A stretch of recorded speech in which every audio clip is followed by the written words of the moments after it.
आदेश जय महाकाल। मेरी बात को ध्यान से सुनिएगा, क्योंकि आज मैं तुम्हें पूजा पाठ की कोई लंबी चौड़ी विधि बताने नहीं आया हूं, और ना ही मैं तुम्हें किसी भी कर्म कांड में उलझाने आया हूं।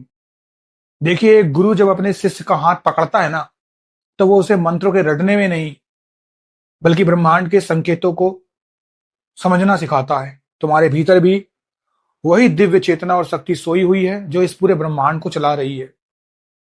लेकिन दिक्कत पता क्या है? तुम बाहर दुनिया में भटक रहे हो, जबकि असली चाबी तुम्हारी अपनी दहलीज और तुम्हारे अपने अंतर मन में छिपी है। और अगर तुम वाकई अपने जीवन की रुकावटों को काटना चाहते हो और अपने भीतर की शक्तियों को जागृत करना चाहते हो, तो तंत्र और शास्त्रों के 3 बेहद सरल और कड़े नियम आज से ही अपने जीवन में उतार लो।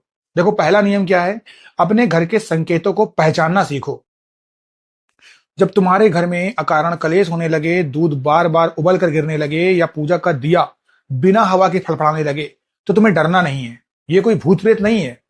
ये तुम्हारा घर तुम्हें संकेत दे रहा है कि तुम्हारी दहलीज का सुरक्षा घेरा कमजोर पड़ रहा है। इस संकेत को समझो। अपने घर के उत्तर पूर्व कोने से सारा कबाड़ आज ही बाहर फेंको और शाम के समय दहलीज पर एक छोटा सा सात्विक दीपक जलाना शुरू कर दो। अब दूसरा नियम क्या है? अपनी वाणी और अपने सांस पर कड़ा अनुशासन।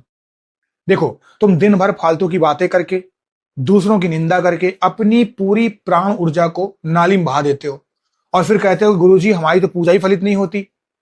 अरे भाई, जब तुम्हारा बर्तन ही नीचे से छेद वाला है, तो उसमें कितना भी सात्विक जल डाल लो, वो ठहरेगा कैसे बताओ? दिन में कम से कम आधा घंटा पूरी तरह मौन रहो। जब तुम्हारी वाणी शांत होगी, तो तुम्हारे कंठ और नाभि चक्र में इतनी प्रचंड ऊर्जा इकट्ठा हो जाएगी कि तुम्हारी कही हुई बात में वजन आने लगेगा। देखिए, शक्तियां किसी पाखंड या दिखावे से प्रसन्न नहीं रहती है। यह तीसरा नियम है।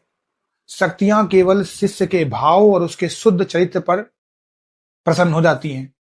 जब भी तुम मंदिर में बैठो, तो व्यापारी बनकर सौदा मत करो कि हे भगवान मेरा ये काम कर दो, मैं तुम्हें ये चढ़ाऊंगा। बहुत से लोग ये करते हैं।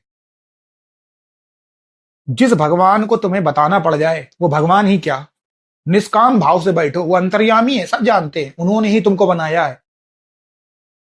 अपने चरित्र को कांच के तरीके से साफ रखो। किसी गरीब या कमजोर को नीचा मत दिखाओ। देखो, जब तुम्हारा मन निष्पाप होगा, तो तुम्हारे इष्ट की कृपा तुम्हारे सिर पर हाथ रख देगी और सोई हुई शक्तियां अपने आप जागृत होने लगेगी।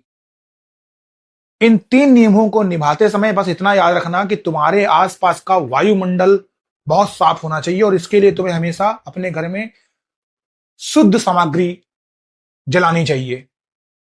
इससे क्या होता है कि जो प्राकृतिक सुगंध होती है वो तुम्हारे मन की चंचलता को शांत कर देती है और घर की हवा को साफ रखती है। हमेशा दिखावे और पाखंड से तुम्हें दूर रहना है और सीधे और सरल इंसान बनना है, और पूरे भाव से महाकाल के चरणों में समर्पित हो जाना है। आदेश जय महाकाल।